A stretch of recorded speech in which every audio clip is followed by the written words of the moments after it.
been southbound, I've been hellbound, riding on the midnight train. Going too fast now, think I'll slow down, standing in the pouring rain.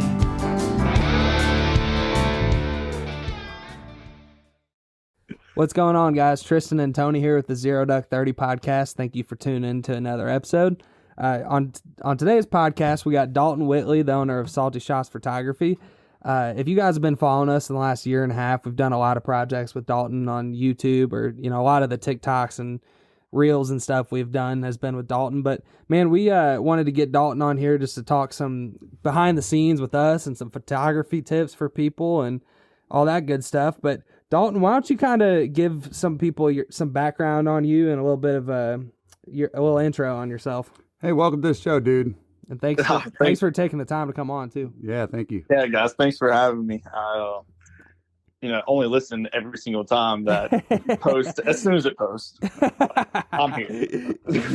But I'm just a guy from North Florida that decided to pick up a camera one day because it seemed cool, and now I'm getting to work with you guys all the time. I mean, there's a whole lot more backstory to that, but just a guy that got into duck hunting, man, and just found this, and it has turned into, now I don't even pick up a gun half the time. I just shoot them with my camera and really enjoy it. That's kind of where it started. Well, and I know from talking to you in the past, like, you're not a big like deer hunter and those kind of other types of hunting. So when did you first get into waterfowl? Like, at what age? So a lot of people can make fun of me for this or whatever they want, but when I was like 14, maybe, I think it was 14, I one day started watching Duck Dynasty. And when that came on, I didn't really have I wouldn't say the best childhood, but my family wasn't a super tight thing, a tight family, I guess you could say. Mm-hmm. So I don't know if maybe that's what happened. I found some comfort in the show and then was like, hey, let me go try this. And I just conveniently, I lived on a river. We had private access to this river. So I went to my grandpa and I'm like, hey, I seen these guys hunting and I don't have a shotgun. And I know you have a shotgun. Can I have it? And he's like, what? And so needless to say, he took me around. We went digging through a shed he had, and didn't know what he was really looking for. He pulled out an old New England little single shot break barrel, and he's like, "Here you go." So that was my first gun that he had gave me. And then so the next morning, now keep in mind I'm 14 and I had no idea about anything and no rules. Might not have been the right time. I don't know, but I got my gun and just went down the river and sat on a bank with no decoys, no nothing. And here comes two wood ducks flying around the bend, and I smoked the second one. The hen just dropped it down. My first time even shooting a shotgun. Wow. I was like, no way. So it was freezing cold. I swam across the river, grabbed my duck, and I went home, and my dad was in the garage, and he didn't even know that I was gone. And I showed him my duck, and he's like, what do you got there, pal? And then so we had to figure out how to cook it, and that didn't work. And so that's kind of how I got into it, just something like that simple. And then I guess later on, a couple of weeks that went by, and I sat out there every day and just never seen another bird. And my dad started talking to me about it, and I guess he had a friend that he knew that duck hunted. So he called him and asked if he could come show me something. Well, so his friend called me, and he's asking me about the river. I told him, yeah, I shot a duck out there. And he's like, is there a bunch? I'm like, yeah, dude, there's tons of ducks out here. It's loaded. And so he comes out there, and there was no ducks. No birds. So he did not believe anything I said. And so he took me to the marsh the next week. And it was just it was game over from there. And then I kind of went through a spell after that season, I hunted with him. And then I went through and I didn't hunt at all. I just started working so much, especially when I turned 16, I started working cutting grass or whatever. And never really got back into it until I had graduated high school. And then I was able to kind of get some more free time. I moved out and all that and started again. So I don't know. I started hunting at 14, took a break, started hunting again probably like 19, 20, and just been going from that ever since. And then I got into photography in kind of a weird way. Mm-hmm. So we don't want to hear what goes on behind your closed doors of your house.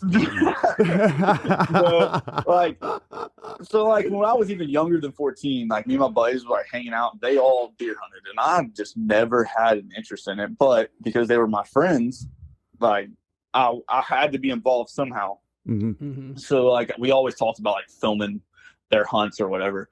And like that was before YouTube and any of that was really like a big thing like it is now. And I really wish I would have started it then. Right. But I had got like some kind of tape recorder thing from my mom, and it just didn't work. So we gave up. So basically I just went and hung out with my friends while they hunted.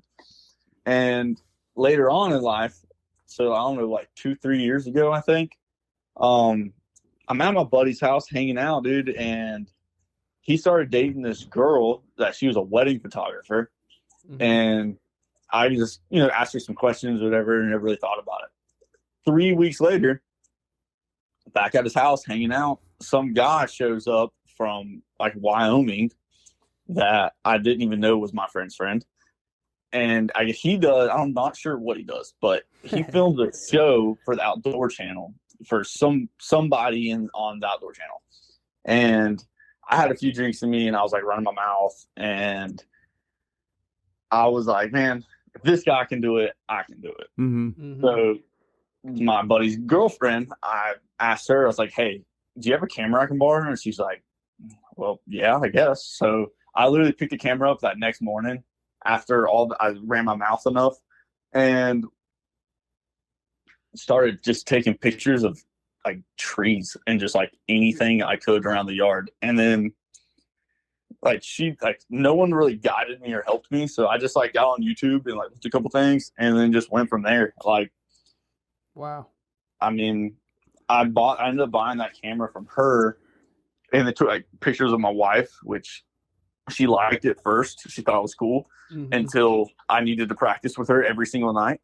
So, then I actually was doing a bunch of my own stuff and ran in and then I got connected with y'all. I don't know if y'all want to talk about that side of it, how all that happened. One thing, Tony, you may have just been about to say the same thing, but I wanted to touch back on your story about how you shot your first duck real quick. Yes, wait, dude. We're gonna drill down on this one, all right? Because first of all, before you say anything, Tristan, how have we been hunting with him so many times and not heard that story? Shame on us. I know. Right? I mean, why haven't we asked him this in the truck? I guess maybe because I don't know. God was saving it for today. I guess just to.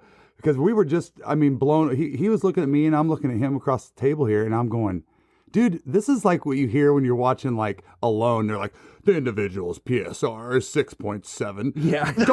Dalton shot his first duck, and then he went across the river butt naked and retrieved it with his mouth. Well, man, I was just so blown away listening to it, because you want to talk about something that's meant to be, and there's a lot of stuff in hunting that I feel like happens for a reason, just in my opinion. Like, just some of the crazy stories I've seen. I'm sure you've seen some crazy stuff too, Dalton, outside of that. Yeah. Man, you going out there your first time, like, and shooting a duck by yourself.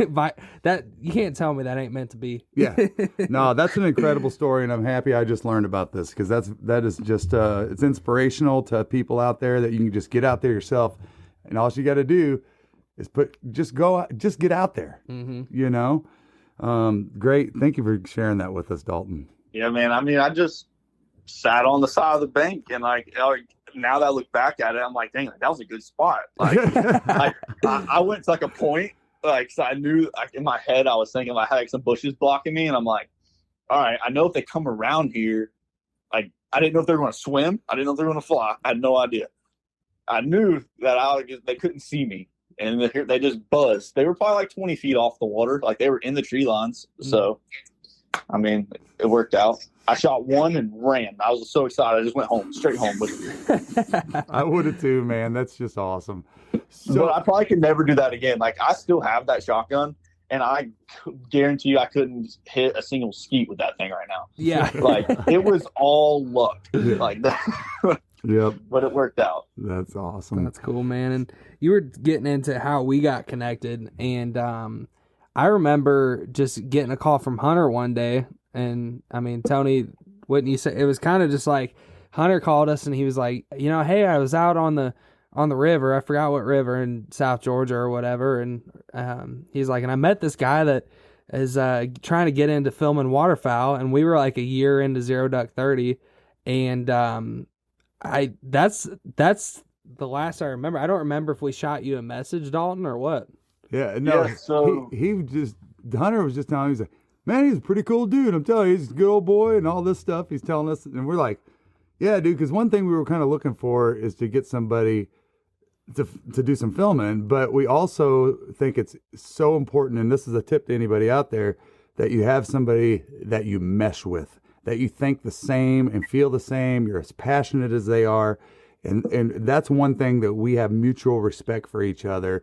You know, Dalton's not afraid to tell us something we're doing wrong. We're not afraid to, hey, Dalton, you know, and we just work as a tight team, you know, and that's what makes it great. But yeah, go ahead and tell it from your perspective.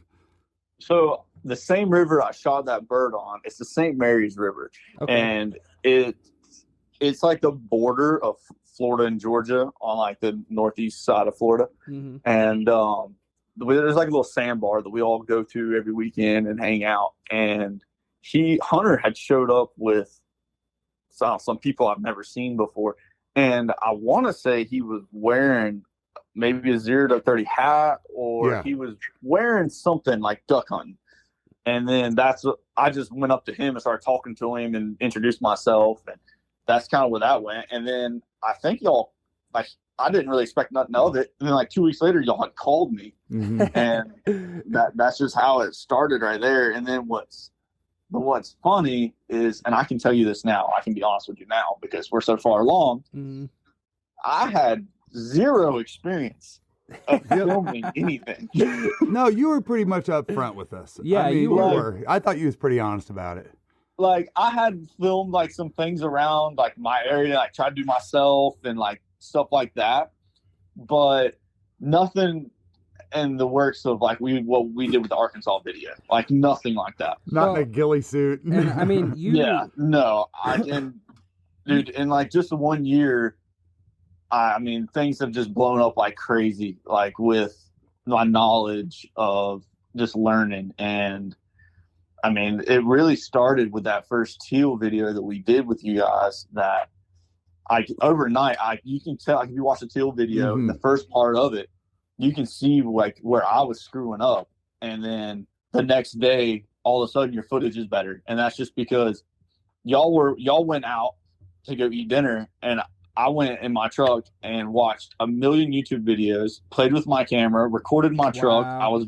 I went to the academy to get y'all bullets, and I was in academy videoing like the bullets in there and like trying to do certain things and just learning real quick to step it up because I didn't want to let nobody down, you know? Yeah. Well, man, So, but go I ahead. I think that Tony kind of hit on the head. You were very upfront about like, you know, basically just wanted to get some of your expenses covered. You weren't, I mean, unreasonable. He was like, I'm trying to learn at the same time, and I'll come out there and Yeah. sleep on the dike with you guys, and yeah, it was kind of perfect for us because I mean, we knew you knew what to expect when we say we're going out to sleep on the dike. yeah, and you know, we weren't in the position to be paying, you know, crazy money for some of these photographers out there, and it just that it's crazy to hear the behind the scenes of that, and still we hadn't even that's another thing we hadn't heard, which is great to hear the academy story. It's pretty neat, man. Yeah, no doubt about it, man, dude. Yeah, but like you said, Tony, whenever like, oh, like he knows what he'll expect when he's sleeping on the dike.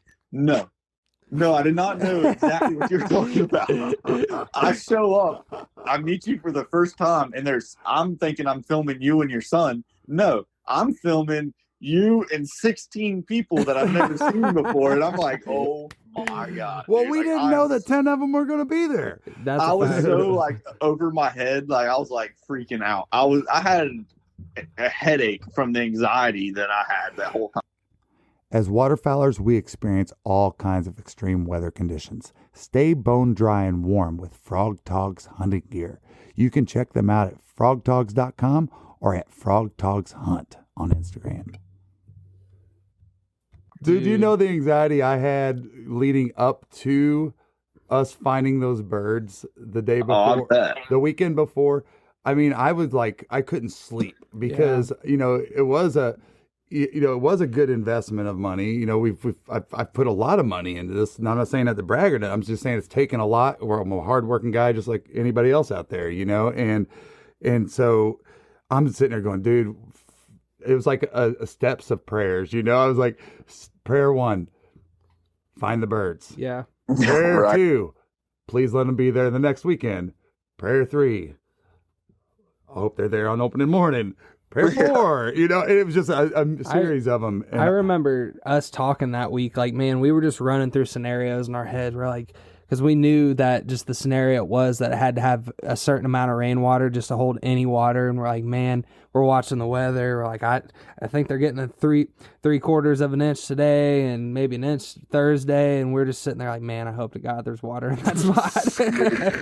And it's like all of it was like meant to be, man. It's freaking cool how things like that work out, I think. I mean, yeah, well, it really does. And from like even like a business perspective and like a friendship perspective, I really think like that hunt alone, like I grew tremendously because I just randomly met a bunch of people that I've never met.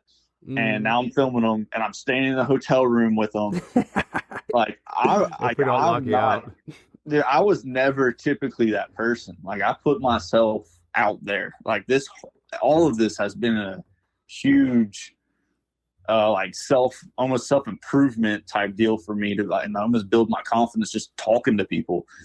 I mean, my wife wouldn't agree with that. My wife says that I can talk to anybody, but just randomly meeting somebody and freaking living with them for a weekend and everything working out and developing the type of relationship that we've developed, I think is, there's really something to say for that, Yeah, absolutely. And man, we wanted to bring this up and you touched on it. We got to talk about us locking you out of the hotel room when we're I was so mad at y'all.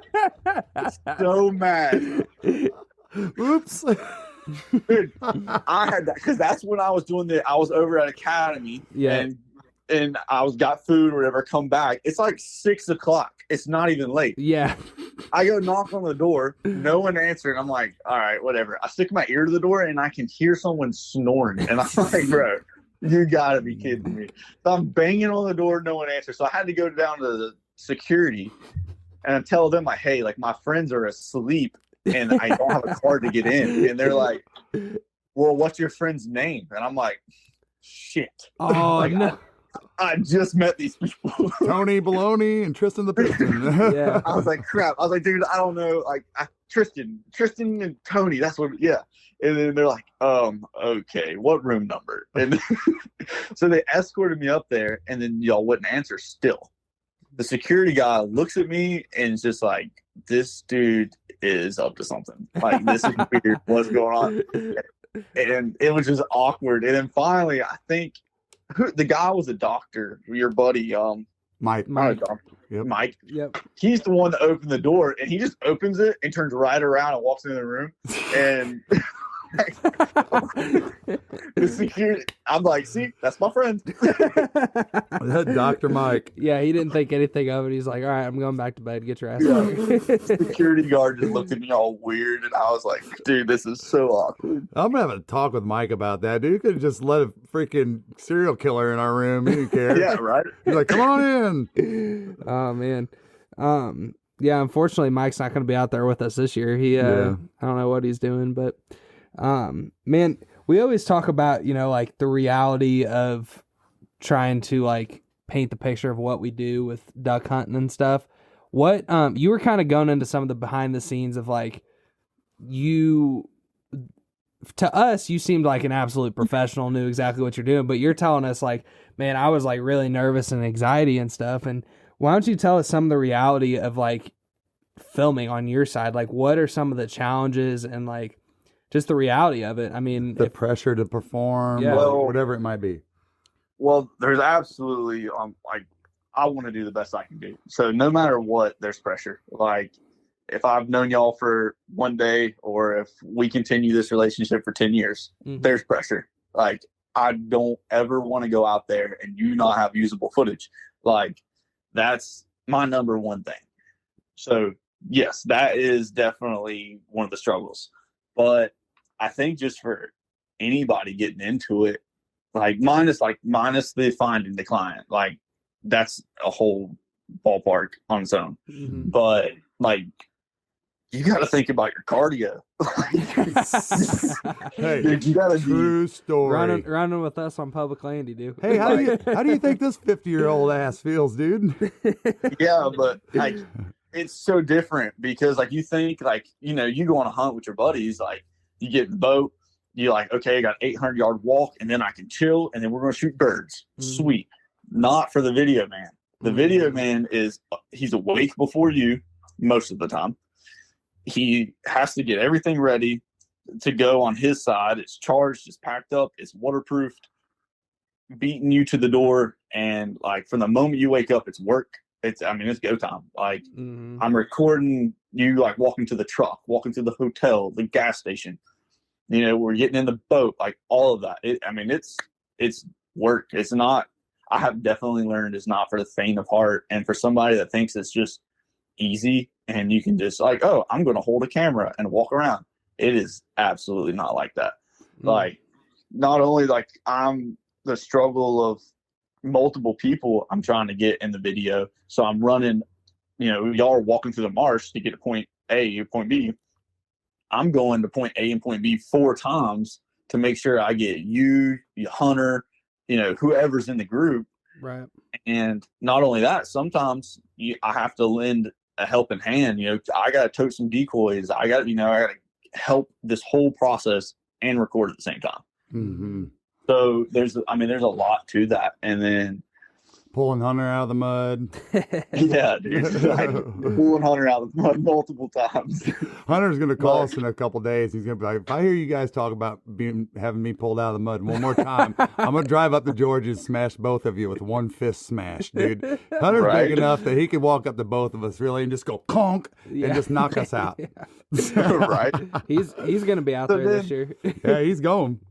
Oh, heck yeah. I love Hunter, man. He's I'm awesome. excited. Yep. So not only that, like getting to the spot, you know, you got all that in between it, you know, like once you finally get there, then thankfully y'all were able to give me at least a 10-minute little breather there that first time. Yeah, there was a little calm period. But y'all see me, I'm moving the entire time through the mud, through all of that. Like it's a full workout the entire time. And I don't know if everyone does that. I've never filmed with another photographer ever. So I don't even know what like the typical, like how much work do people put into it. I just know what I'm putting into it, and I'm going to do everything I can. Well, so let me interrupt you about that real quick. And sorry, Dalton, but you know, it's all in the style and what you try to make of it, right? And Dalton is trying to be super creative with his angles, and whether it's on slow-mo and you know, just working on all these things. Or you know what, you sit in a blind with a camera in front of you and film everybody from the side. I mean, I'm not nothing against the people that video that way. It's cool, you're still showing and hunting, but you know, Dalton's trying to do something special. You know, and I think that's key to point out about why it's so much hard work, because you're working so hard to achieve the results you want. Right. absolutely. And just, I don't know, I'm trying to dedicate myself to it. Not that this is going to probably ever become like my full-time gig, because I got to support a family now, but I just want to, whatever I do, just give it my all. You know what I mean? I don't, at least, even let's say the footage turned out terrible and you can't use anything, you won't be able to say that I wasn't moving and trying and working. Yeah. Right. You'll never be able to say that. Right. So Yeah. So for someone trying to get into it, go to the gym. Put your waders on in August and June and go scout. And when you scout, make it a workout. Don't just take the easy route to scout. Go freaking trudging through all the mud, do it like you normally would, and work out basically. I mean, that's like, I guess, the physical side of it. Now when it comes to like running the camera, so like I don't know if y'all are ready for me to touch on this part really, but Oh, go for it. Go for it. but like for someone new that's never done it, though, I don't know, probably the best advice I could give you is grab the camera and just go through all of the settings and play with everything. Like learn that camera inside and out. Like you should be able to. You good? Yeah, we're good. That was Okay. loud as shit, Dad. Listen, you should be able to pick that camera up and not have to look at it and use all of the function keys on it. You should be able to change every setting and all that without looking at your camera. Wow. So just because lots of times I'm not even looking at my camera, I'm watching for birds or something, so that really helps in knowing what your tool, like that's like your tool for work, Dude, and I gotta. Well, man, when you say that, it reminds me of like a guitarist, right? Like somebody that's like a professional playing the guitar, like they're playing the song. They don't have to, and I know this because I play the guitar a little bit, nothing crazy, but good. I know some chords and stuff, and you aren't looking at your fingers when you play. Yeah. You're playing, and when you can play, you can do better. So it's kind of like same thing with like sports, right? You know the playbook, and then you can go out there and do your thing. And to hear you say that's really interesting. Like to know your camera that well is definitely something that never crossed my mind. Yeah, it took, well, I can't say it took too long. I kind of picked up on it super fast for me, but I mean, it took a lot of work. I would take my camera to work, and on my lunch break, I would mess with it and just record something silly, the guys at work or whatever, just trying to learn it. And then like I really didn't mess with YouTube too much because I was very concerned early on of someone else's ideas and someone else's style influencing me. Like I wanted to just be me. Like I have a regular job, throughout the work week, and I didn't want something else to like control my life. So this was kind of like another way of like I could escape and express myself through this. So wow, I didn't want any restrictions. Like when people say like, these are the rules of thirds or this and that, like, yeah, there's certain things you need to follow to an extent, but I don't put rules on anything just because like one photographer says, oh, it has to be done this way. Like, no, I'm throwing it right out the window. If someone says it has to be that way, I'm not doing it that way. You know what he's saying? He's saying a big middle finger. Dalton's giving a big middle finger. I am not a cover band. That's what he's saying. He's like, I'm not a cover band, bro. I'm writing my own music. That's exactly what you're doing. And I've never thought about that. And that's very cool. Now, does it get me in trouble? I'm sure it does. And I mean, could I be better? Absolutely could be better. Is there things that I'm doing wrong? 100%. I'm definitely not doing things right. Lots of times I'm just figuring it out, but I'm getting better as I go. And that's how I feel about duck hunting. Yeah. I feel like I'm 100% doing something wrong. Well, I mean, I think we all are. I mean, if I did it 100% right, I would be working with a major production company or something, Right. Like, which I don't think I have much interest in. I don't know. Maybe somebody calls me with a really big paycheck. Maybe. Who knows? If you're listening to this, only after Dalton films teal season with us. Our partners at Huntwise are offering an exclusive discount for Zero Duck 30 followers. As an elite member, some of the features you'll immediately gain access to are Huntcast, Windcast, peak kill times, property lines, owner information and phone lookup, 250 map layers, unlimited offline maps, 3D maps, social media, and on top of it all, save up to 50% on some of the top hunting brands in the industry. Download and explore the #1 hunting tool set today and save 20% by using code DUCK30. We got him under contract for the next 7 years with options. All right. No, but Dalton, one thing that I wanted to say, and this wasn't on our outline, but something that I just wanted to congratulate you for was, from my perspective, watching you get excited about, watching you be hard on yourself on your mistakes.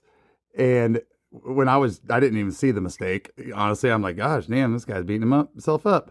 But seriously, when I saw you may have wins, like the second day, you looked at me, dude, and you were like, I just got that in slow motion. And I go, what? And I was like, yeah, baby. I mean, that was so cool because, I felt your energy and you were working so hard to try to get certain shots and stuff. And you loved that shot, I think. And I think it's the one that we use now in our intro, and Tristan's shown it several times, but multiple shots getting smoked by our guys in slow-mo. Yeah, that was specifically, I got the bird, you shot the bird, and then I panned down and your shotgun shell was ejecting, and I got it like all at once. Yeah. I remember that one. Yeah, that was so cool. So, but to see you have those wins yourself, and you were like out loud fired up about it, and I was like, this is cool because it gave me energy. And that's what I was talking about earlier about the energy, right? We're over there, Dalton's moving through the marsh grass like he's in Vietnam, dude. I mean, just full blown, self-made ghillie suit going through this stuff. And honestly, I didn't really ever notice him unless somebody pointed. I'd be like, where the hell is he at, dude? And they're like, he's over there, and we're all looking, trying to. I didn't want to. Yeah, I didn't want to flare any birds like that, because I know what it's like to be on a hunt and someone's flaring your birds the whole time. Well, and then next thing you know, you're sitting there crouched next to Hunter. I'm like, where the hell did he come from?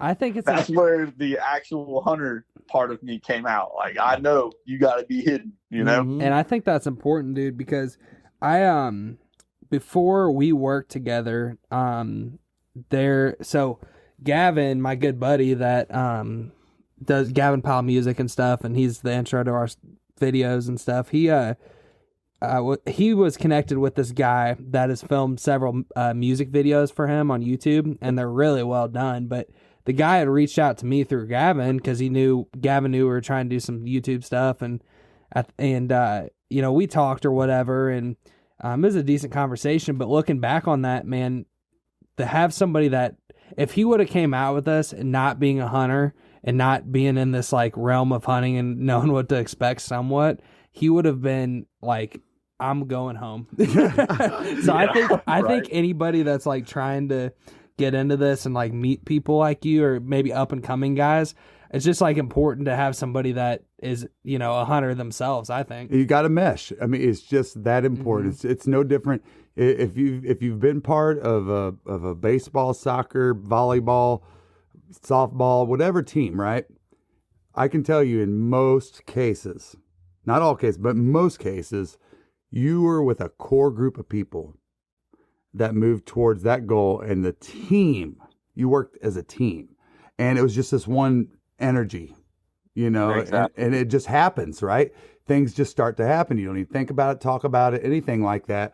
And it's fun watching that progress for us, but I won't go down this rabbit hole, but y'all, we've already been planning stuff, Dalton and Tristan and I started talking a couple weeks back, and each of us are working ourselves up to a list of photo shots we want, styles. Dalton's telling us, if you're watching Hulu and you see some movie and some cool shot, let me know what it is, even if it's not even hunting related. So that's the kind of the back stuff that we start to go into that also Dalton does. And what you also didn't mention, Dalton, is what you're doing for so long after the hunt. Mm-hmm. I saw you hey, I'm going to go on a laptop, and he's over there analyzing everything. So it is a full-time job, man. I mean, it really is. But it was wild when you started talking about everything you're doing prior to, I've got a different kind of respect level now, because I kind of, not that I took it for granted, but I didn't notice because I was doing my own thing to get ready. Right. You Well, know? that's good. I want you to forget I'm there. That's how it is. Just don't even look at me unless you are talking to that camera specifically. Hopefully, I'm not even bothering you or nothing like that. That's what I want. So Yeah, Yeah. no, but extra thank you, dude, because I just, yeah. I mean, sure, really, man. that's I'm so happy we touched on that. And you know, yeah, one thing I want to talk about is like when we've been working to put out this reality of Arkansas timber video, I sent it to you a few weeks ago, and you just mentioned that it's the exact same like vibe you were thinking you wanted it to be. And for people listening, like what we've done through 3 videos now with Dalton has been, he films everything and then I go and edit it. And I just think it's really cool. Maybe it's just luck or whatever that we have the same kind of vibe in mind when we're doing stuff, Well, I think that's really important, really, because because usually I edit like my own stuff, so it means I know like when I'm filming for a certain way, I know like when I take this shot, I have it kind of pre-planned out in my head of what I want the video to look like. That way I'm not out there just randomly taking shots, like I'm the whole time we're on hunt, I'm picturing it on YouTube or on TV, what I want it to look like. So like whenever I give it to you, like not that obviously now I'm not worried about it because we have linked up, like we became a hell of a team. But like in the beginning, like I was really concerned because I'm like, man, like I shot it a certain way. I hope he puts it together this way, like the way I do. Oh, and not that, I mean, I didn't do my job. Like, if I filmed it perfect and you edited it wrong, you know what I mean? Or made it funny through the edit, that's not on me. But at the end of the day, I still see it as my content, Exactly. No, and just like it's your content, like me and you both put work into it. And I think we really just from like talking about different things and just sending you clips of this or explaining certain things to you of like what I personally like. And I'm an extreme hard critic on movies and YouTube and podcast people. Like it's bad of me, but I am like, I don't even watch that much hunting content. Like I don't, because I don't like a lot of it. It just doesn't catch my attention lots of times. Or I sit there and analyze it the entire time. Right. And when you showed me the Arkansas video, it's like we freaking synced up, dude. Like freaking team came together. Like it was perfect. Like it was exactly how you edited it was exactly how I filmed it. Like it was perfect. Well, I mean, I think it's a little bit of obviously some of that's building on the teal video we did before that. Some familiarity there and stuff. And, I'm sure some of the conversations we had leading up to that, but, with the editing side of stuff, like we, the first whole like year we did was just, me and my dad going out and edit stuff. And it's not like we're opposed to at some point, like handing the reins to somebody, but it's like almost one of those things where you're not squealing out of this, boy. When you're putting out videos and stuff, like you have a vision, and then like at the time it was kind of like we know that we are not good enough to get the footage that we want to put out. We're just being honest with ourselves. But I know like creatively, like I have a passion for like building. Like you were talking about it kind of being like similar like art almost, I think, Dalton, and absolutely. That's the way I look at it, man. It is like it's like a painting, but like a lot bigger painting, It's like 24 frames per second. Yeah. Let me kind of cut in here on this thing, and this is where the true passion comes from this side of the table is, I'm not saying I know it all, but I am 50. I have been hunting for, next year it'll be 40 years. I've been a hunter. I've seen a lot of stuff, and most of the times I've hunted in my life have been unsuccessful hunts, no matter what I hunted.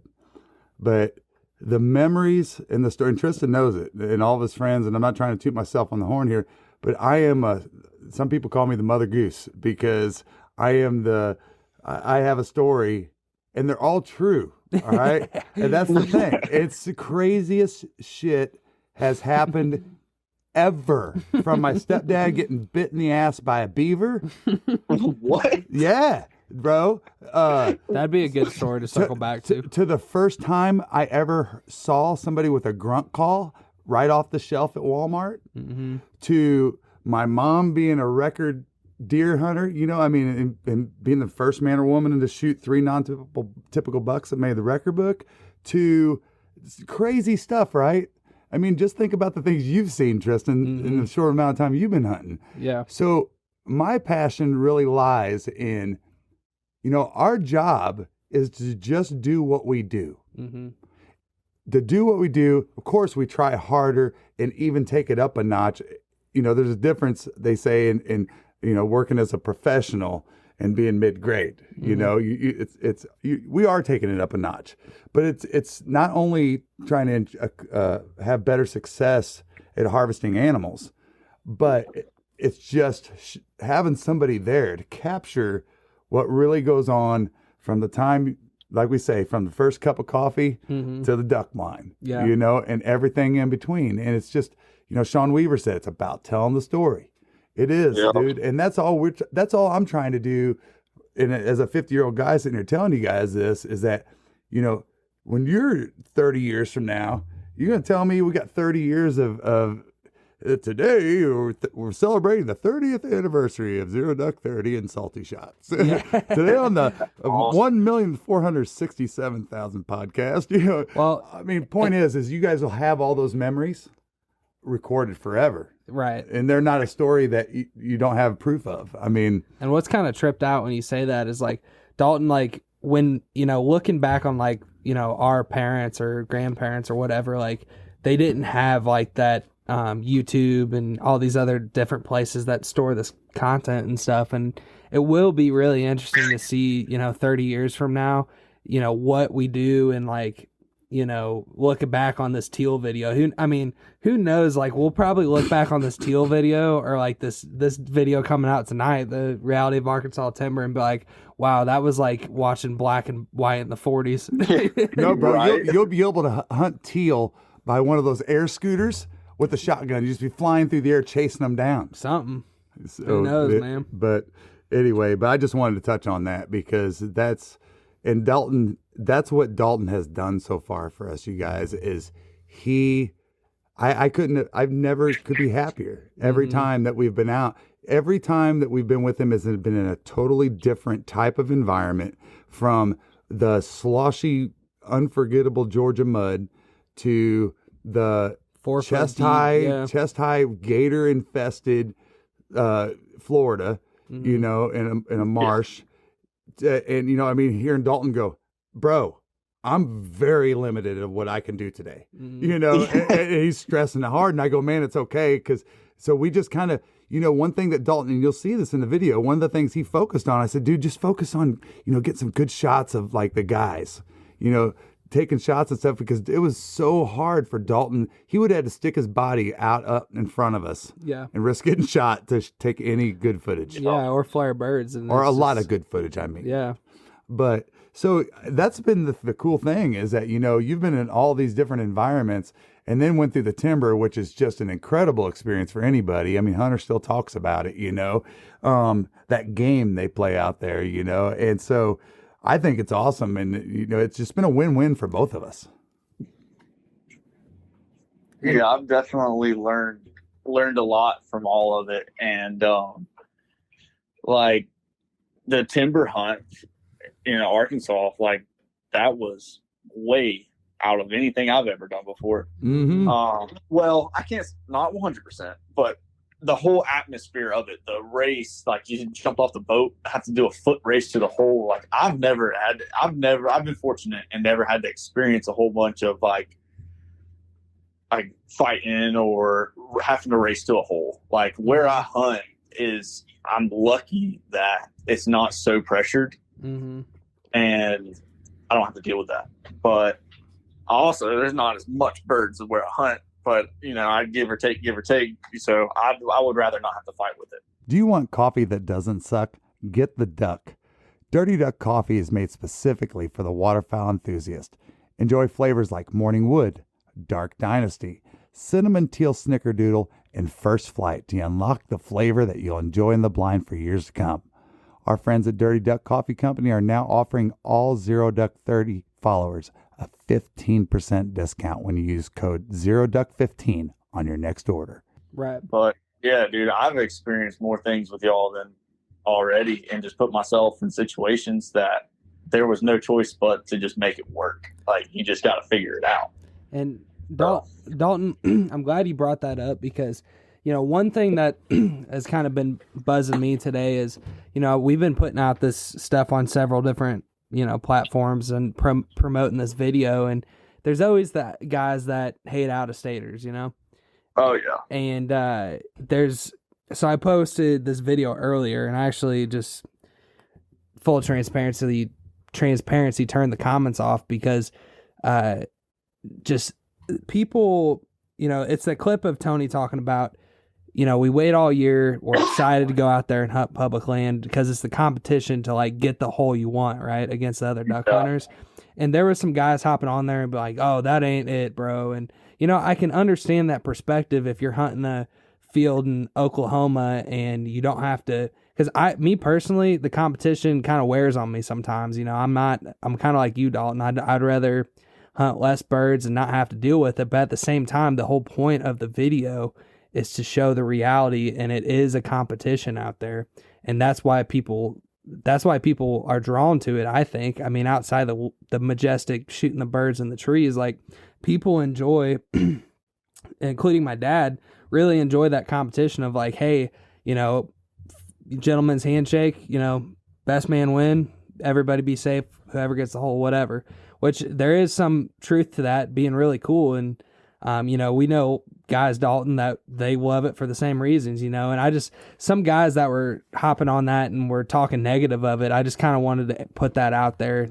I don't know. You talk about it's the game you play, it's right? The game like you play. Ramsey Russell says when he talks about those folks would do it down there in Argentina or wherever he was talking about, or he said they play a different game, and I'm willing to play the game. Exactly, and that's part of it. Like, that's part of the fun, that's part of the intensity, and that's everything in this video. Really, is what we're trying to show. And just for all you Arkansas barkers out there, I'm just going to tell you straight up, this man to man, I dealt with this way longer than some of you boys have even been alive. I come from the Golden Triangle of Illinois. You want to talk about trying to be a bow hunter on public land and having some idiot come walking up on you, during the rut, come walking up on you scouting during core hunting hours, 8 o'clock in the morning, and you live all year for that. I mean, you think I haven't been there?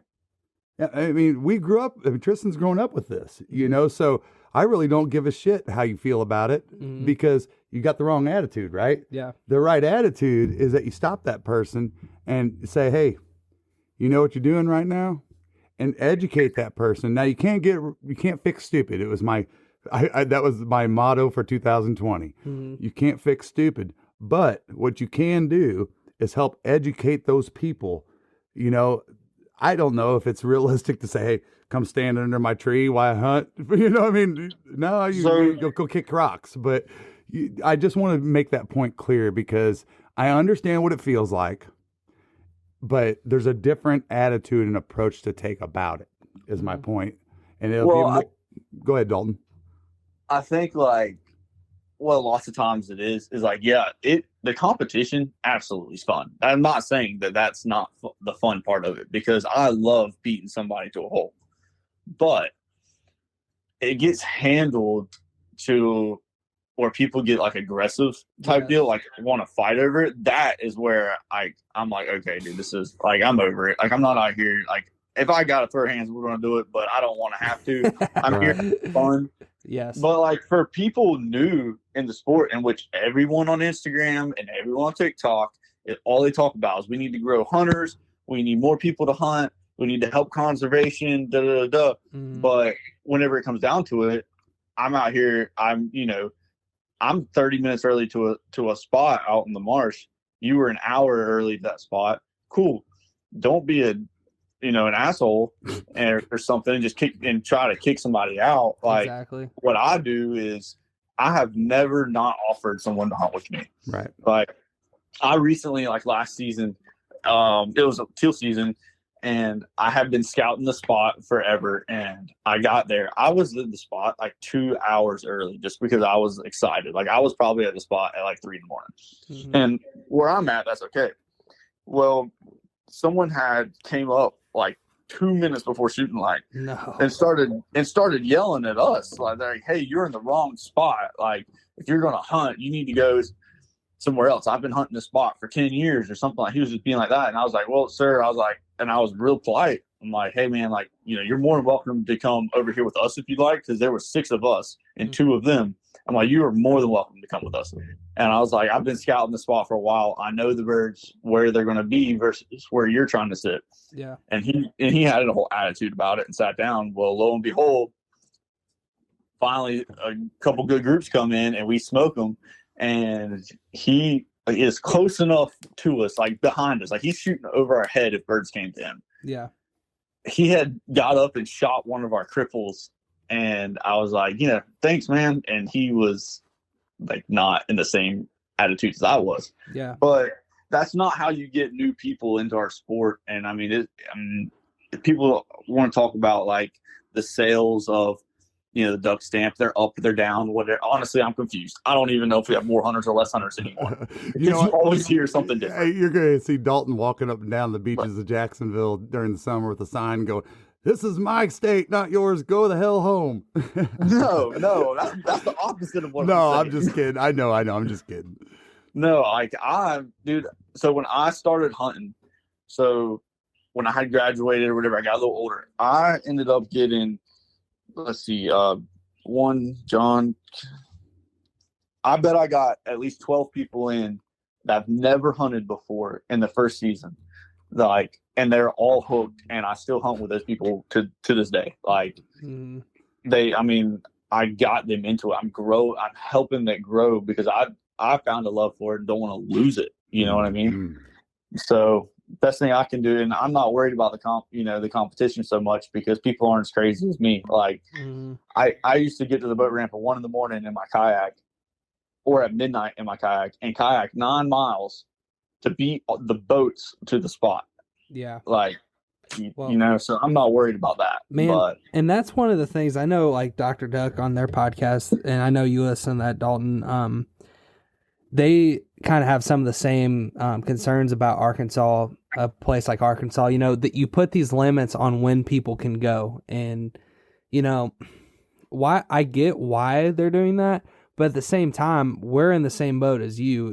Me and Tony don't give a damn. We'll freaking get out there 4 days before if it's worth it to us. Yep. And I think, states that handle it like that, I think that's the way to go. Because I think that if you can just be a man and be like, all right, well, these guys are out here 2 days before me, 6 hours before me, whatever, 2 hours before me in your case, and just realize I got beat, whatever.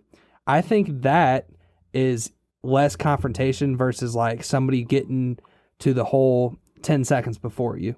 You know what I'm saying? Yeah. No, absolutely. You just beat a baby about it. No, but that is right, and Dr. Duck talks about it a lot, is that, once you make rules make rules. Mm-hmm. And rules continue to make rules.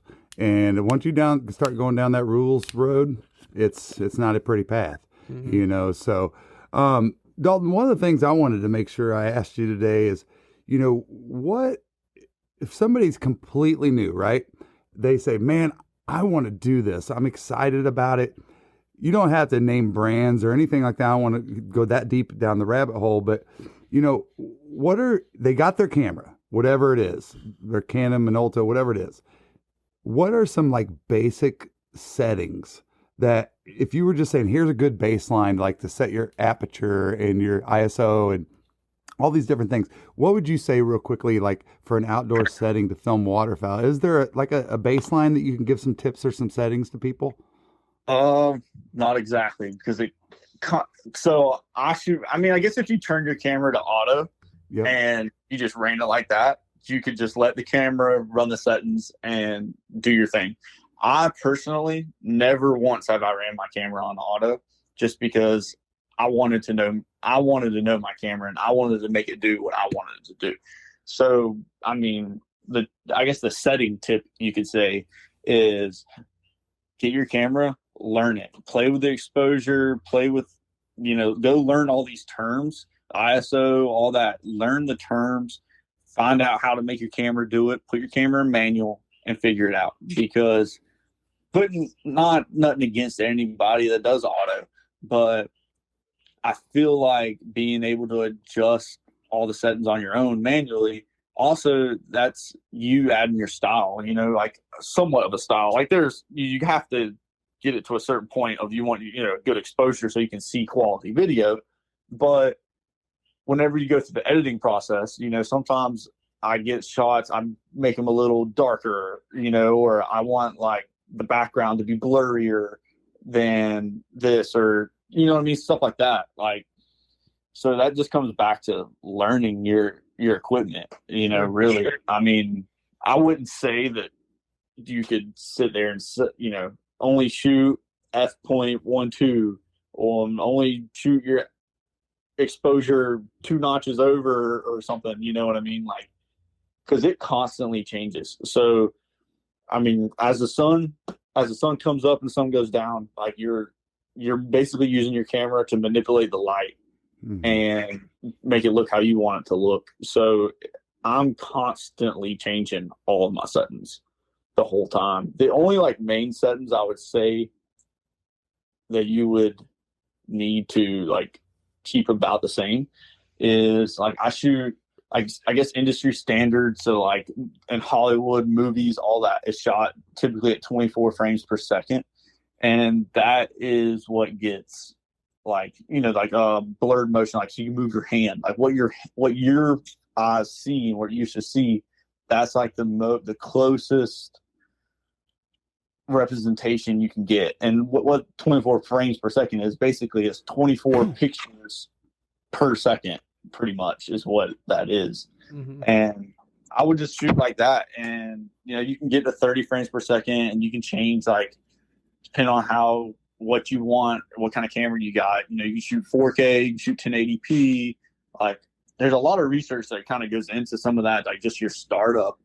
But no, there's not like a basic setting. I would say like the best advice I can give is don't go out and blow a ton of money on things you don't know how to use. Like, not off the roof, because like with my camera, so I upgraded to a Sony, and the only lens I own is a 50 millimeter lens. I have done almost everything with a 50, and that's just one. I get the angles and get the shots that I want off of that because I've learned the settings on my camera. Inside of the Sony a7 III, there's like a zoom basically. So now my 50 is like a 85. So technically I got 2 lenses in one. And I use that to my advantage. I set it as like I don't know what you want to call it, a smart key, fast key, function button. I think it's the function button is what it's called. I set it to a certain one. So I know like, okay, I want to get this closer, but I can't move yet. So I hit that button to zoom in the best I can to it. So I wouldn't go blow a bunch of money. I mean, I'm a poor kid. I've been poor since I was young, and I'm still poor. So I just make it work. Does that camera have the ability to save like a group of settings to like to a memory button of any kind? Like this might be a really dumb question, but like let's say you have this certain setting you like at before the sun comes over the horizon, or whatever it might be. Is the camera have that kind of ability, or do cameras in general? Yeah, actually, so like even like all of the raw footage I've sent y'all, raw pictures, raw video, all of that. Whenever you pull it up in Premiere or on Lightroom, there's like a spot you can go to, and you can actually see exactly the setting that I was on, or it's in my camera. I can see that too. I mean, there's actually a couple different ways so you can see exactly how how it was shot. It'll tell you my f-stop. It'll tell you my shutter speed. It'll tell you exposure. It'll tell you all of that. Mhm. And I actually do. That's funny you say that. I actually do look at that from time to time because I took like one picture and I'm like, man, I really like that. I want to do it exactly the same. So I'll go look at that. But okay, like let me try it. So Yeah. And one thing we were talking about recently is being on the same page with the filming and editing and that kind of thing. And I know we talked about that earlier, but one real world example where I kind of learned, I think, what you were trying to get me to pick up, Dalton, was I was filming that gender reveal I did for Katie's cousin the other day I was telling you about. Yep. And I was filming on, just GoPros, nothing crazy, and like my iPhone. And I filmed in slow motion on the GoPro, and it's like, 4K slow motion or whatever.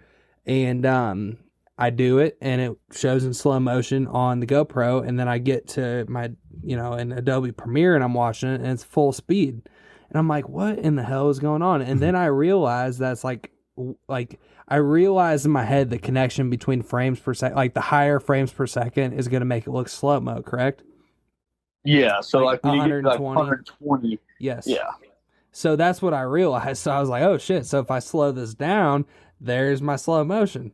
So that was just something that it might be dumb, but it was something that I clicked, and you were trying to get me to like realize some of the stuff that I was like, oh, okay, I get it now. Like, Now, Yeah, that's what- now, is it also true that when you increase the frames per second, does it mess with your stability? I actually think it's less noticeable when you're in slow mo. Like when Okay. you're, well, I don't know if that's even I shouldn't even say it like that, but when you're shooting that high frames, I think it's easier because I do almost everything handheld. Like I don't use a gimbal very often, only because we're in the water so much, and I just don't want to ruin all my gear all the time. But I actually I'm probably going to bring it on this next hunt just to kind of do like some extra things that I've never done before. But it does help. And a lot of like cameras, like if you got a newer camera, they have like image stabilization. I think whatever the word is. Yeah. And like built into like the camera or the lens, it'd say like that. Like I rented that 70 to 200 for Arkansas. Yep. And it's got image stability in it, and it helps tremendously. If you've ever like not used a lens that has that, you can definitely tell a difference. But yeah, that's No, yeah, that's so when you say 70 to 200, you're talking 70 millimeters to 200 millimeters, right? yeah. Gotcha. Okay. And the higher the millimeters, obviously, the more you can zoom in. Yep. Yeah. So like, your 600, I mean, they go way up. I mean, you can put a lens. I seen this guy on TikTok with one that he was like taking pictures of like stars that were planets, and like he was zoomed way on in them things. Dude, So I've seen some guys in like outdoor filming thing, like space, that it seems like they got a lens on the front of that thing that's a foot long, dude, and there's like Way longer than a foot. handle on top of their camera. What the hell are they shooting? What? So, I mean, that's just like your super close ups of anything, animals, like a lot of like the elk guys are like, recently I seen one, like this dude, I think it was a ram, like, look, a goat with horns. Yeah. Like that rolled back. I think it's a ram. Yeah. Like, dude, like his image was like right on him. And like, it looked like he was like sitting there touching this thing, and what that is, I mean, that's his lens that he's got, was able to get in that tight to it and get that nice, clean, crisp shot like that. I mean, that's what those are for. A lot of people use them for birds, like, birds are sitting in a tree, or owls, or, just anything like that. But I mean, I wouldn't say starting out that you need that. Yeah. Like, right. Like if you're day one, you don't have to spend that kind of money. Like I make do with a 50. I rent lenses when I need them, basically. Now, now I'm to the point though that, I want to buy that 600 that I can get that far out. I want to, spend $10,000 on a lens. I wish I could, but it's not a must have type deal. I gotcha. Yeah. And it's interesting because there's a certain, like, talking about like getting views on this kind of stuff, and we're talking about people that are trying to get into this thing, and let's say their route is like YouTube, right? And it's interesting you bring up, that you don't need the best of the best, because there's a certain aspect to everything that, like, you're talking about your fundamentals, knowing your camera, and really maximizing that tool almost can go like further for you and being successful on different apps and YouTube or whatever, than having everything handed to you, the most badass stuff, and not knowing how to use it, like you said earlier. Absolutely. I mean, it's, shooting a pump or shooting a semi-auto, and you know what I mean? It's shooting faster than you can even aim it. Right. Something silly like that, just if you don't know how to use the little stuff, then when you start holding, if you hold a 600 millimeter lens, that mug is heavy. Like, you're not going to be able to just hold it steady and get that shot like that. Like, it takes like learning how to even hold your camera properly. For one, if you're not using a tripod, like, y'all seen me try to use a tripod one time and I broke it in 10 minutes. Like, I just don't know what it is, but me and tripods are not friends. They always break. I wish I could find a company that made one that could withstand what I put it through. I haven't. Well, I mean, Dalton, that might be an idea. Hey, space shuttle material. I might need to blurt this out of the podcast so nobody steals your idea. Right. Hey, Dalton, like, I know anybody out there listening is thinking about filming their own stuff. They're asking this question because you can just get so misguided by all of the crazy product reviews and that are incentivized and stuff like that. Can you name off just a couple cameras that come off the top of your head that would be good middle of the road type of cameras, that like maybe just some models or stuff? I mean, if anybody's going to know, I thought maybe you would know. Well, you picked the wrong camera guy, sir. No, but so like, I know, like we have a I'm not like a big technical guy, and I don't go and like look at a whole bunch of stuff. I don't know all of like the stats on this camera versus that camera. What I can tell you is, I know a lot of people use, Canon, Nikon, and Sony are like your top 3 cameras in the industry. Mm-hmm. And I started out with a Nikon D7000, which I didn't do any research. Like, I bought it from that girl as a wedding photographer. She said, "This is a good camera." I said, "Okay, thank you." And I bought it. Right.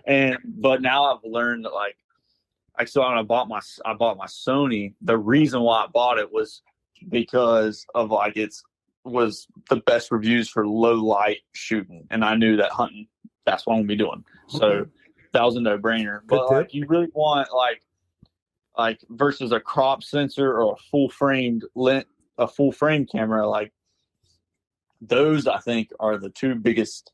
That's like your biggest thing. Like, if you're going like trying to not spend a whole bunch of money, like, yeah, you can get a crop sensor camera for way cheaper, but it, like, don't quote me on this, but I'm pretty sure the way that works is it automatically will crop down that image. And not only is it like, I'm not talking about just like cutting the edges off of the picture, but like the data it holds. So like, when you go to edit it, like shooting like on a raw full frame, and you put that picture in Lightroom and you try to edit it, you can do way more with that full frame sensor to be able to edit it versus like your iPhone.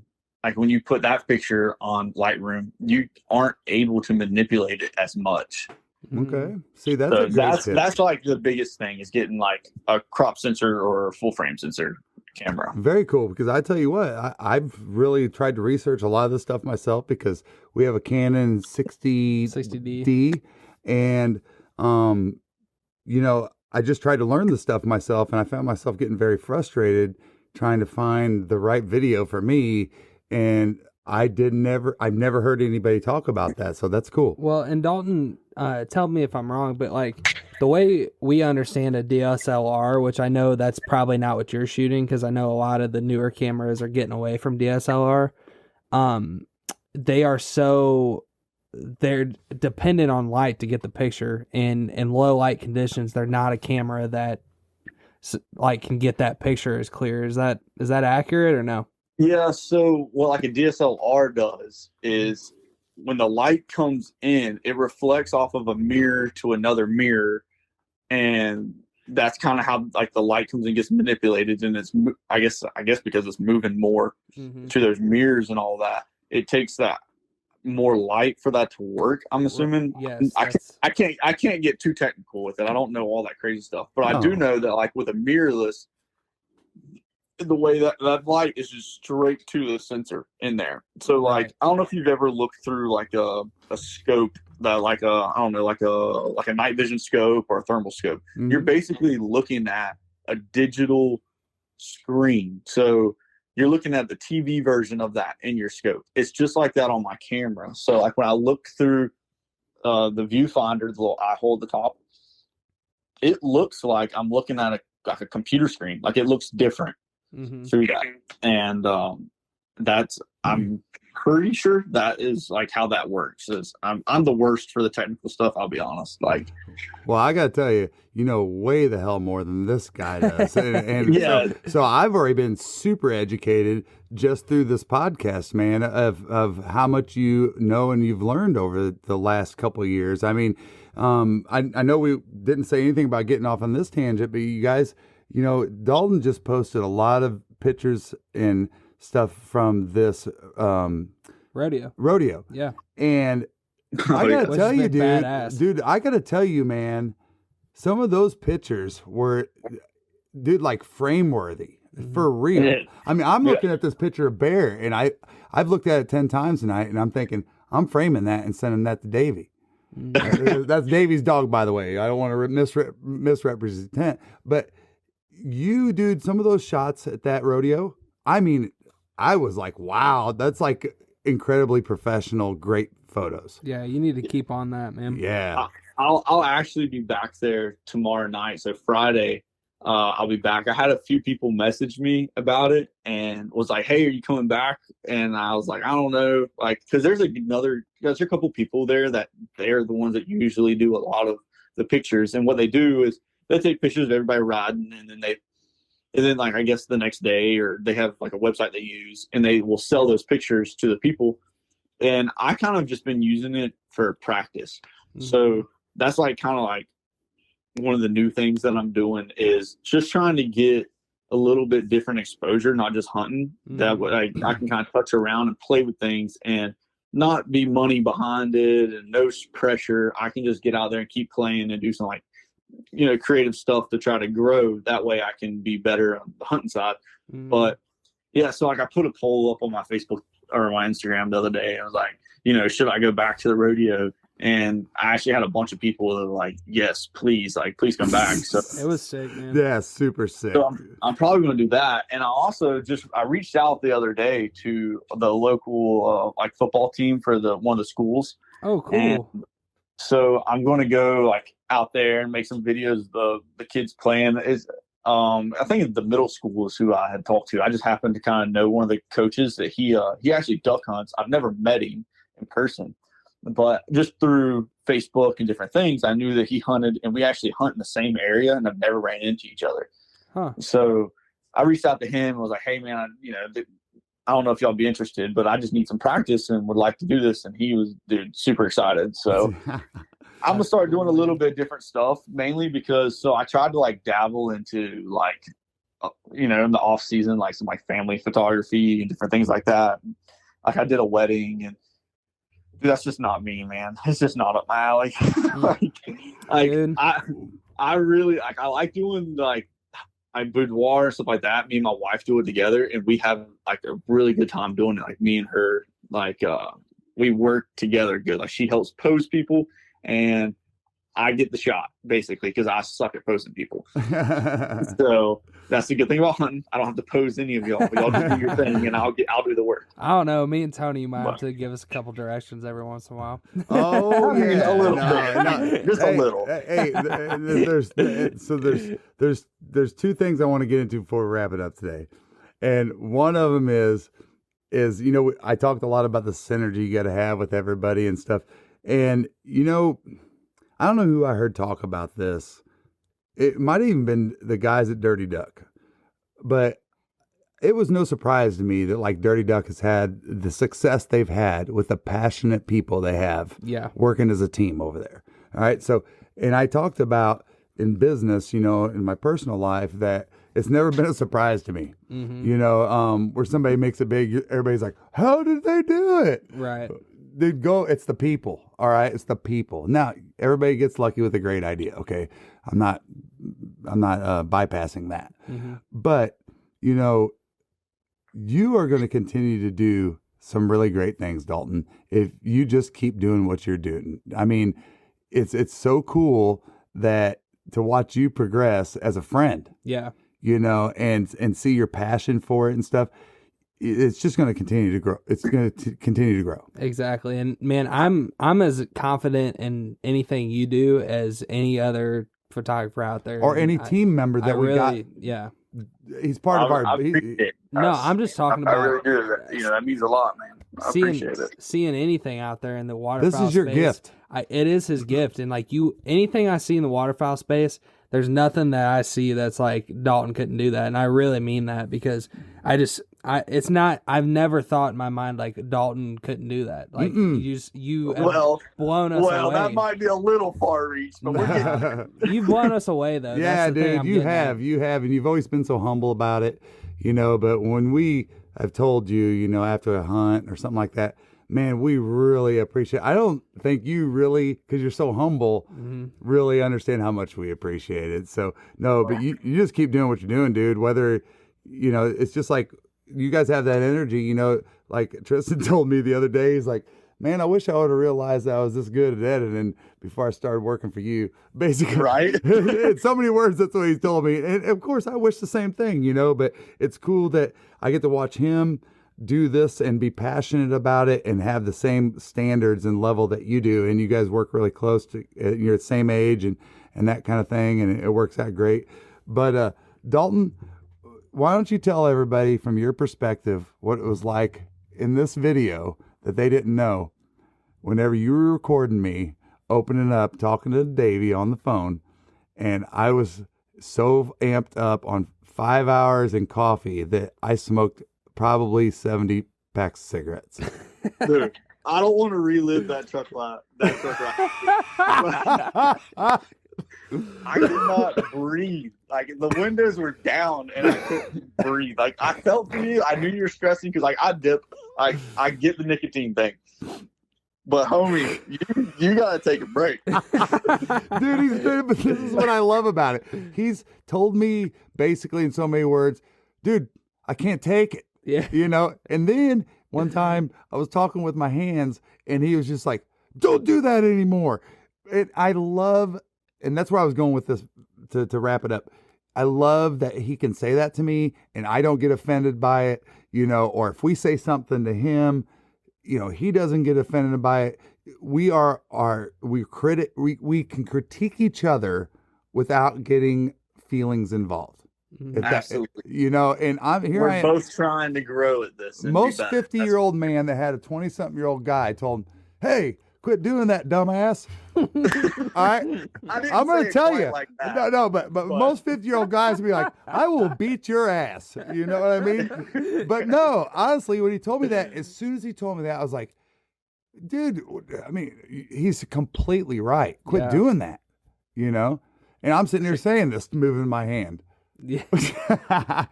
No, but dude, we thank you so much for being on the show with us today. And quite honestly, I say this every time, but this has been one of my favorites because not only the memories that we lived, but it's such a big thing right now that people want to be out there videoing their hunts, understand what it's like from your perspective. You touched on so many great things that I think are going to help a lot of people listen to this podcast today.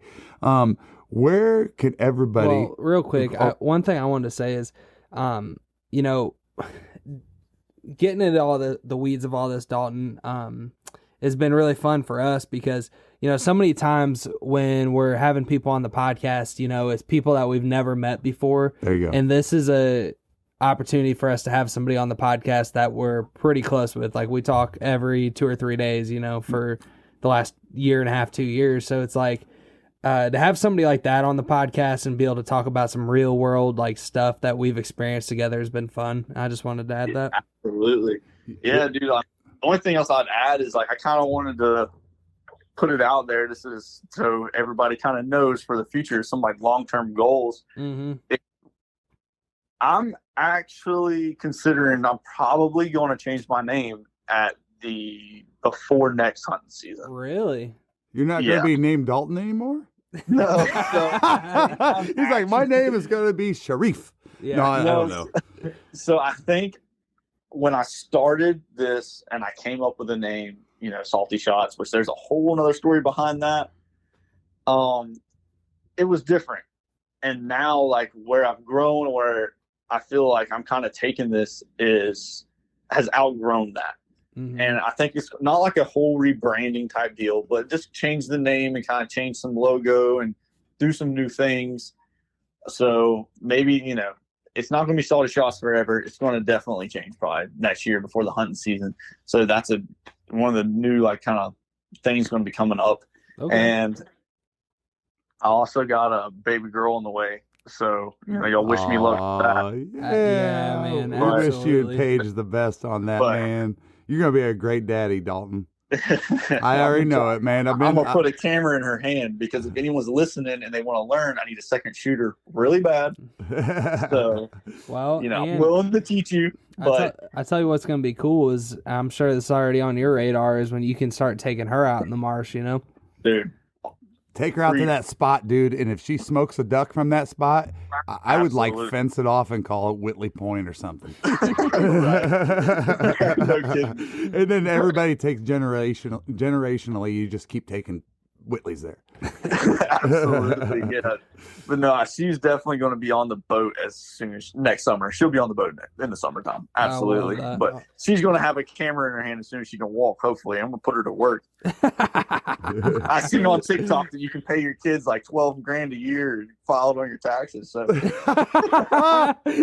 Dalton's like, I'm going to pay you exactly $12,000. Right. But no, on a real note, that's one of the new things that might like coming next year is I'm really looking for someone. So just to kind of help me out, I've had to turn down so much this year just with the baby coming and things getting crazy that I would really like to be able to have someone else that I can kind of have with me to help me out a little bit. Well, Dalton, what kind of talk about real quick, and I don't mean to keep you longer than we planned, but I'll talk all night. Well, I just, what are you looking for in that person? If somebody's going to reach out to you, what are you kind of looking for, like qualification wise, or Hey, be Dalton Blunt now. Yeah. Yeah, really, dude. Just you gotta have just the willingness to learn. I mean that's really all I care about, and stamina. Like you're gonna have to be in shape to be out in the woods and and do what I do, because I would expect that person to put as much work into it as I do. Right. So I mean that's really the thing. Just be a teachable person. That's awesome. But not even that I know everything or that I'm that great, but if like you're starting from ground zero, let me show you what I know. And then if you surpass me, great, even better. Like I would love for you to be better than me, like, cause then I can learn from that person. So awesome. Exactly, man. Yeah. It's like running my uncle real quick runs a tattoo shop, and he just had two people that worked for him for several years that kind of outgrew being underneath him in his shop, and they're starting their own shop. Yeah, dude, that's super cool. I mean, that would be great if you could get someone to come in and learn that good and help you out, and then when they're ready to spread their wings and do their own thing, they can, or we can stay a team and do it together. I mean that's what I really like. I'm not talking about a full-time position, $70,000 a year job. Nothing like that. Just more of like a helping hand type deal, So, well, it's almost an apprenticeship. You need to take that right attitude into this because, I'll tell you, it doesn't matter what you do in this life. Some people call it you gotta get in the mud. Some people call it, you got to put your time in, whatever it might be, and you got to be willing to do that, I think, and understand the investment you're making in yourself.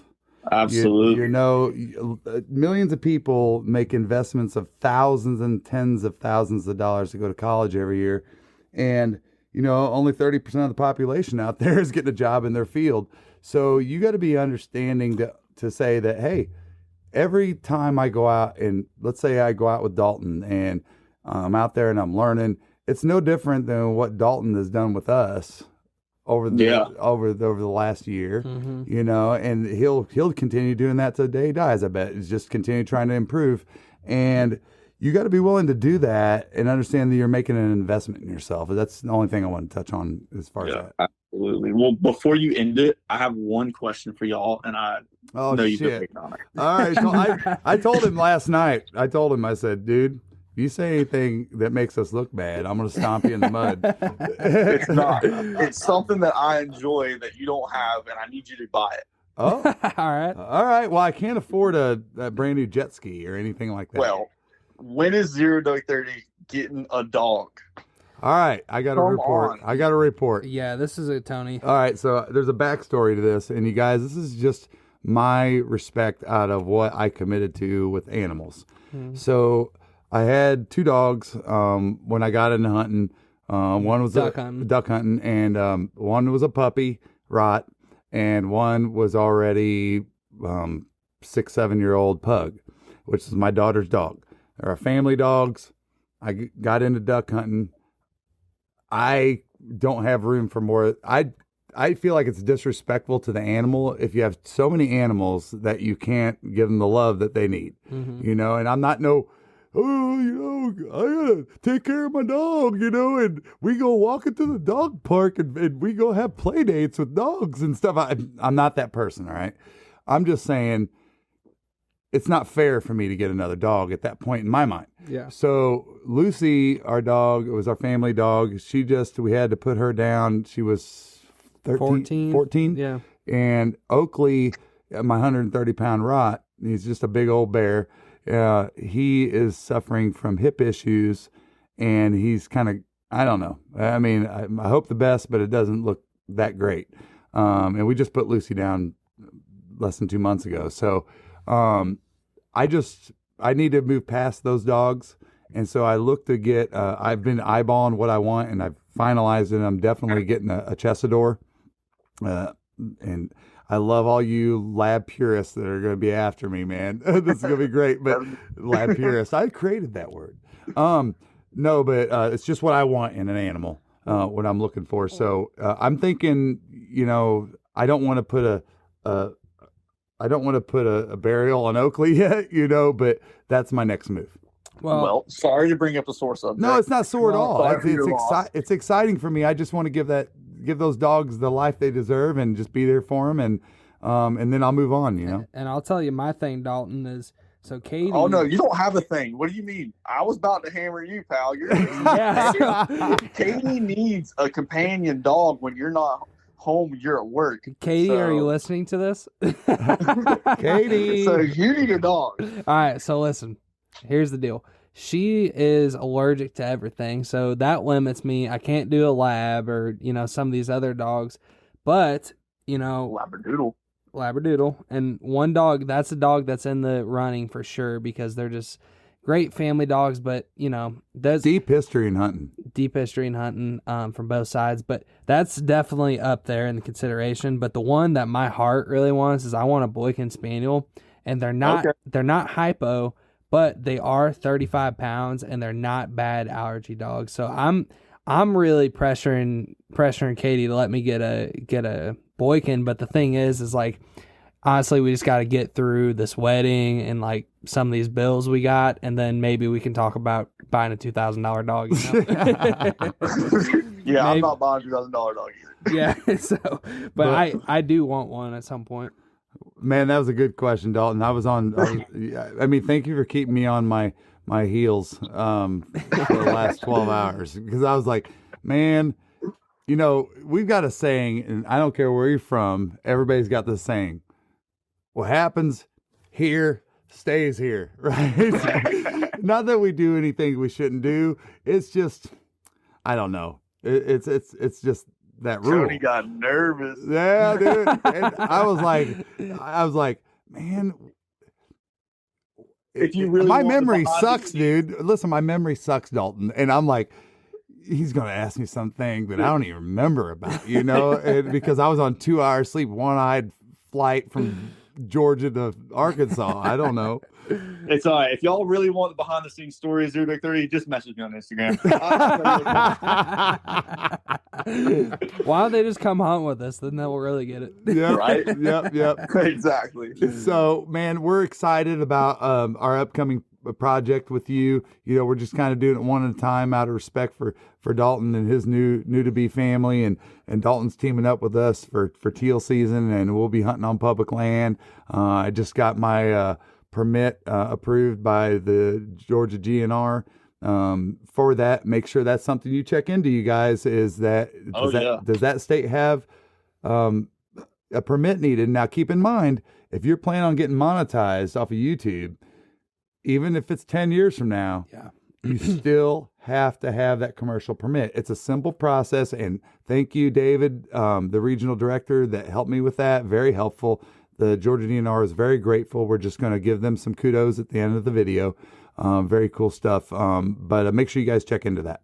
For sure. And Dalton, why don't you tell everybody where they can find not only you, but also Salty Shots and all that stuff? So I'm most active on Instagram. I don't even mess with Facebook that much. But so on Instagram, it's going to be at Dalton.Whitley is my personal. And you're more welcome to follow that as well. But photography wise, it's going to be Salty Shots _photography. And once you follow that, like later in the future, if I do my name change and all that, you won't like lose me. Like it'll just update. Basically, it's just an easy thing to update. That's cool. So, but yeah, that's mainly what I use. I don't mess with a whole bunch of everything else. Like even TikTok, like I have a TikTok, but I don't even post anything but me and my friends just phone videos. Like I haven't messed with that world just because TikTok to me just hasn't been like as creative place as it should. And I like Instagram reels are really what I like and trying to dabble into. But yeah, that's it, guys. Before we close this out, real quick. Okay. Seriously, you just brought up something brilliant. I mean, to give credit how smart you are. Do you remember when Dalton told us last year, when teal season got over, he goes, bro, I'm telling you, reels is going to be where it's at. They're going to be trying to catch up with TikTok, and that's where it's going to be at. Dude, you're like Nostradamus. Yeah, I wish I would have capitalized on it more, though. I don't even post that many reels. No, but you called it, dude. For real. Credit to you. Man, and I can't let that go by without bringing up what I've realized in the waterfowl world in reels, dude. I've noticed that the stuff that, like, let's say, for example, I post this, like, hype video of, like, us duck hunting on reels. I don't know why. I don't know the algorithms, whatever. It's every once in a while, one of those will like pop off and do decent, but it seems like the stuff that's like kind of funny or kind of like for example, I posted one with like the cat screwing with the mojo the other day. That one did really well. Like people I see post stuff with like duck dogs do really well, or like maybe a big group of birds coming in. It's not necessarily like a hype video of us like shooting birds. Like sometimes those like flop, and I just think it's interesting, I don't know if it's algorithm or what. I personally think it's part of the algorithm, but I also think that unless it's something special of you shooting birds, everybody posts shooting birds. That's a good point. You know what I mean? It's birds. I mean, really, truthfully, it's hard to see. It almost looks like black dots just falling out the sky 90% of the time. So I think that's why some of the other videos hit like that. There's more an emotional thing, whether it be happy, sad, or whatever. There's more of a connection to something that is the funny, your cat playing with the mojo versus some birds falling out the sky, so. Right. And I also think that's a way that you can get new people interested into our sport is maybe not always be making reels of just people, shooting birds, but just other little things, funny things that happen. Like how much fun do you have just talking with your buds in the blind? You know what I mean? Some funny, silly video that happened, that is what is going to pop, For sure, man. It's like that video I posted to Drew yesterday. He's, Drew is like Right. the biggest Florida beach boy ever. Ever. And he's like, my two favorite things in the world, the beach and duck hunting. Right. And it was the coldest. What was it? It was 33 in Florida. 33 in the Gulf Coast Yeah. of Florida. Yeah. Heck yeah. Yeah, but man, what a ball. What a good time, Dalton. And yes, you did incredibly great. Dalton, he tries to do the best at everything, and he really tried to prepare so much for today, and we did too. And it was just a great time, and I appreciate all the knowledge and wisdom you shared about what you do and the backstory. Thank you. Yeah, man. I appreciate y'all having me, guys. I hope y'all have a good night, man. For sure, man. And thank you for coming on, and we'll get this out there on Monday. Yes, sir. I'll listen. All right, brother. Thank you. All right, thank you. I've been southbound, I've been hellbound, riding on the midnight train. Going too fast now, think I'll slow down, standing in the pouring rain.